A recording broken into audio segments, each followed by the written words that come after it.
भारत की आर्थिक कूटनीति। डॉलर के महायुद्ध में ब्रह्मास्त्र वैश्विक राजनीति के अखाड़े में 2025 का साल एक भूचाल लेकर आया, जिसकी गूंज दशकों तक सुनाई देगी। एक ओर अमेरिका के राष्ट्रपति डोनाल्ड ट्रंप अपने पुराने आक्रामक तेवर में हैं, तो दूसरी ओर रूस और चीन एक नई विश्व व्यवस्था गढ़ने की फिराक में है। इस आर्थिक महायुद्ध के बीच में खड़ा है भारत, जो अब किसी के पीछे चलने वाला नहीं, बल्कि दुनिया को राह दिखाने वाला नेता बन चुका है। कहानी तब चरम पर पहुंच गई जब ट्रंप ने ब्राजील, रूस, भारत, चीन और दक्षिण अफ्रीका के समूह ब्रिक्स को सीधी धमकी दे डाली। उन्होंने कहा कि अगर इन देशों ने डॉलर को चुनौती देने वाली कोई साझा मुद्रा बनाने की कोशिश की तो उन पर 100% का शुल्क, टैरिफ लगा दिया जाएगा। यह एक सीधा सीधा आर्थिक परमाणु बम जैसा था। इस धमकी के बाद पूरी दुनिया की निगाहें भारत पर टिक गईं। क्या भारत डरेगा, झुकेगा या अपने स्वाभिमान पर अड़ा रहेगा? और यहीं भारत ने एक ऐसा दांव चला, एक ऐसा बयान दिया जिसकी काट न तो ट्रंप के पास थी और न ही चीन के पास। ये एक ऐसी कूटनीतिक मिसाइल थी जिसने बिना शोर किए अपने सारे लक्ष्य भेद दिए। हम आपको इस धमाकेदार खबर की पूरी कहानी बताएंगे। जैसे ही ट्रंप ने शुल्क की तलवार लहराई, ब्रिक्स देशों में खलबली मच गई। ब्राजील के राष्ट्रपति लुला डा सिल्वा ने तुरंत एक आभासी वर्चुअल शिखर सम्मेलन बुलाने का ऐलान कर दिया। मकसद साफ था, ट्रंप की इस खुली चुनौती का मिलकर जवाब कैसे दिया जाए, इसकी रणनीति बनाना। इस ऐलान के बाद माहौल और भी गर्म हो गया। लगने लगा कि अब ब्रिक्स और अमेरिका के बीच एक सीधा व्यापारिक युद्ध छिड़ेगा, जो पूरी दुनिया की अर्थव्यवस्था को हिलाकर रख देगा।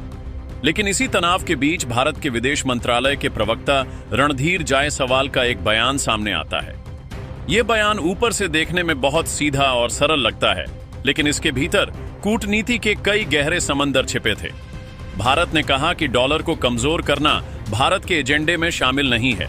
पहली बार सुनने में यह बयान थोड़ा निराशाजनक लग सकता है, लेकिन रुकिए, असली खेल तो यहीं से शुरू होता है। यह भारत की दोहरी संदेश रणनीति का एक शानदार नमूना था। इस एक बयान से भारत ने अमेरिका को यह संदेश दिया कि हम आपसे सीधे तौर पर कोई टकराव नहीं चाहते। हम डॉलर की बादशाहत को चुनौती देने के लिए कोई गठबंधन नहीं बना रहे हैं। इससे ट्रंप के खेमे को शांत किया गया और उन पर शुल्क लगाने का तात्कालिक दबाव हवा में उड़ा दिया गया। लेकिन कहानी का दूसरा पहलू इससे भी ज्यादा दिलचस्प है।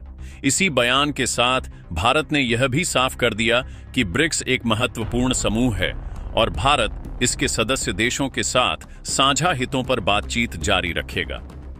इसका छिपा हुआ मतलब यह था कि हम डॉलर के खिलाफ नहीं हैं, लेकिन अपने व्यापार और अर्थव्यवस्था को मजबूत करने के लिए दूसरे विकल्पों पर विचार करना भी बंद नहीं करेंगे। भारत ने सार्वजनिक तौर पर नरम बयान देकर शुल्क के खतरे से खुद को बचाया, लेकिन पर्दे के पीछे उसने रूस, संयुक्त अरब अमीरात और ईरान जैसे देशों के साथ रुपये में व्यापार करने की अपनी मुहिम को और तेज कर दिया। यह ट्रंप के दबाव का एक शांत प्रत्युत्तर था, एक ऐसा जवाब जो बिना शोर किए अपना काम कर गया। भारत ने दुनिया को दिखा दिया कि हम शांति चाहते हैं, लेकिन अपनी शर्तों पर। अब सवाल उठता है कि भारत ने यह दोहरा खेल खेला ही क्यों?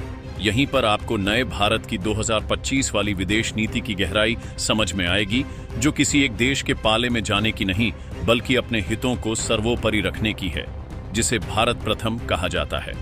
इस पूरी रणनीति के पीछे कई बड़े और दूरगामी लक्ष्य छिपे हुए हैं। सबसे पहला और सबसे बड़ा लक्ष्य है चीन पर रणनीतिक प्रहार करना। चीन काफी समय से ब्रिक्स के मंच का इस्तेमाल अपने अमेरिका विरोधी एजेंडे को आगे बढ़ाने के लिए कर रहा था। वह चाहता था कि ब्रिक्स देश मिलकर डॉलर के खिलाफ एक मोर्चा खोलें, जिससे दुनिया में अमेरिकी प्रभुत्व कम हो और चीन को महाशक्ति बनने का मौका मिले। लेकिन भारत ने डॉलर के खिलाफ सीधा कदम न उठाकर चीन के सपने पर पानी फेर दिया। भारत के संतुलित रुख ने अमेरिका से टकराव को टाल दिया, जिससे चीन को ब्रिक्स में एक तरफा डॉलर विरोधी एजेंडा चलाने का मौका ही नहीं मिला। इससे ब्रिक्स के भीतर भारत एक संतुलित शक्ति के रूप में उभरा, जिसने ब्राजील और दक्षिण अफ्रीका जैसे देशों को भी अपने साथ रखा और चीन के एक तरफा वर्चस्व को रोका। दूसरा बड़ा लक्ष्य था रुपये के वैश्वीकरण की तैयारी करना। भारत यह अच्छी तरह जानता है कि डॉलर को एक दिन में खत्म नहीं किया जा सकता। यह एक लंबी लड़ाई है। इसलिए जब पूरी दुनिया का ध्यान ट्रंप की धमकियों पर था, भारत चुपचाप अपनी तैयारी कर रहा था। भारत ने रूस के साथ कच्चे तेल और रक्षा सौदों का भुगतान रुपये और रूबल में करना जारी रखा। संयुक्त अरब अमीरात के साथ भी स्थानीय मुद्राओं में व्यापार का समझौता किया। ये छोटे छोटे कदम असल में एक बड़ी क्रांति की नींव रख रहे हैं। भारत दुनिया को यह संदेश दे रहा है कि हमें व्यापार करने के लिए डॉलर की बैसाखी की जरूरत नहीं है, हम अपने पैरों पर खड़े हो सकते हैं। यह एक ऐसी गुप्त आर्थिक तैयारी है जो समय आने पर भारत को डॉलर के किसी भी उतार चढ़ाव से बचाएगी। तीसरा और सबसे महत्वपूर्ण लक्ष्य था अमेरिका को एक गुप्त आर्थिक चेतावनी देना। भारत का यह संतुलित रुख ट्रंप को यह मौन संकेत देता है कि अगर आपने हम पर शुल्क लगाने की गलती की तो हमारे पास भी विकल्प मौजूद हैं। ब्रिक्स देश मिलकर दुनिया का एक बहुत बड़ा बाजार बनाते हैं। अगर ये देश अमेरिकी सामानों का बहिष्कार करने लगें या अपने व्यापार के लिए वैकल्पिक रास्ते बना लें तो यह अमेरिकी अर्थव्यवस्था के लिए एक बहुत महंगा सौदा होगा। भारत ने बिना एक भी आक्रामक शब्द कहे अमेरिका को उसकी आर्थिक ताकत की सीमाएं याद दिला दी। यह नए भारत की पहचान है जो गरजता नहीं बल्कि सीधे बरसता है। एक तरफ डोनाल्ड ट्रंप और व्लादिमीर पुतिन की अलास्का में होने वाली बैठक पर पूरी दुनिया की निगाहें टिकी हैं। क्या इस बैठक में दोनों नेता कोई नई संधि करेंगे जो भारत और चीन जैसे देशों को प्रभावित करेगी? दूसरी तरफ ब्राजील द्वारा बुलाई गई ब्रिक्स की आभासी शिखर बैठक भी बेहद महत्वपूर्ण होगी। इस बैठक में यह तय होगा कि क्या ब्रिक्स देश ट्रंप की धमकियों के आगे झुकेंगे या फिर अपनी आर्थिक संप्रभुता के लिए कोई ठोस और साझा कदम उठाएंगे। इस बैठक के भीतर भी दो गुट साफ नजर आएंगे। एक तरफ चीन होगा जो अमेरिका से सीधे टकराव की वकालत करेगा, तो दूसरी तरफ भारत होगा जो संतुलन और अपने हितों को साधने की बात करेगा। अब आते हैं उस सबसे बड़े सवाल पर जिसका जिक्र ट्रंप ने अपनी धमकी में किया था, ब्रिक्स की साझा मुद्रा। क्या यह कभी हकीकत बन पाएगी? निकट भविष्य में यानी आने वाले कुछ सालों में ऐसा होना बहुत मुश्किल है। 5 अलग अलग अर्थव्यवस्थाओं, अलग अलग राजनीतिक प्रणालियों और अलग अलग हितों वाले देशों के लिए एक साझा मुद्रा बनाना बच्चों का खेल नहीं है। इसमें कई तकनीकी और राजनीतिक बाधाएं हैं, लेकिन भारत और अन्य ब्रिक्स देश इस विचार को जीवित रखकर एक बहुत बड़ा रणनीतिक लाभ हासिल कर रहे हैं। साझा मुद्रा की चर्चा मात्र ही डॉलर पर एक मनोवैज्ञानिक दबाव बनाती है। यह अमेरिका को लगातार यह याद दिलाती है कि अगर तुमने अपनी आर्थिक नीतियों का दुरुपयोग किया तो दुनिया के पास दूसरे विकल्प तैयार हो रहे हैं। यह एक दीर्घकालिक योजना है जिसका मकसद डॉलर पर निर्भरता को धीरे धीरे कम करना है।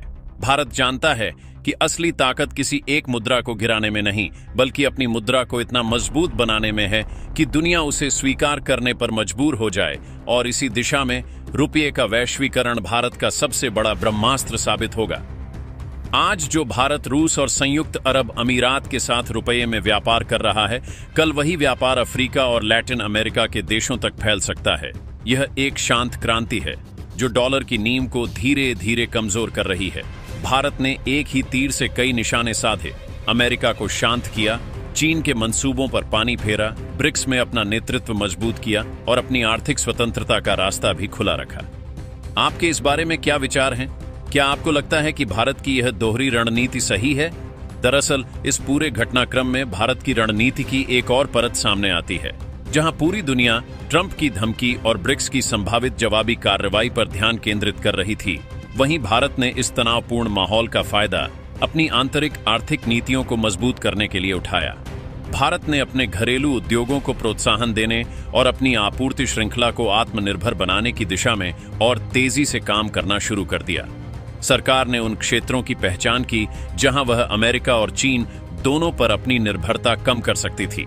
इसका मतलब यह था कि चाहे वैश्विक व्यापारिक युद्ध छिड़े या न छिड़े, भारत अपनी अर्थव्यवस्था को हर तरह के झटके से बचाने की तैयारी कर रहा था।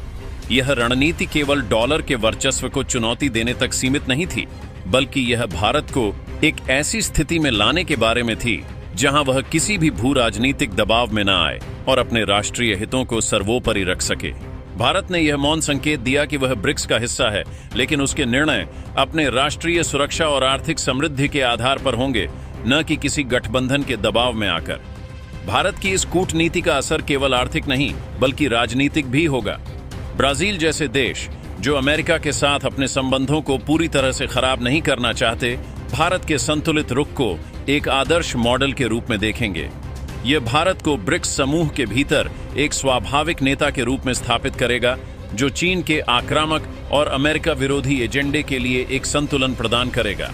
यह भारत को न केवल एक आर्थिक शक्ति बल्कि एक जिम्मेदार वैश्विक खिलाड़ी के रूप में भी मजबूत करेगा, जो केवल अपनी करेंसी का अंतर्राष्ट्रीयकरण ही नहीं कर रहा बल्कि वैश्विक स्थिरता और सहयोग को भी बढ़ावा दे रहा है। आने वाले समय में यह संभव है कि ब्रिक्स के भीतर अन्य देश भी भारत की राह पर चलते हुए डॉलर के साथ सीधे टकराव से बचते हुए अपनी अपनी मुद्राओं को मजबूत करने पर ध्यान केंद्रित करें।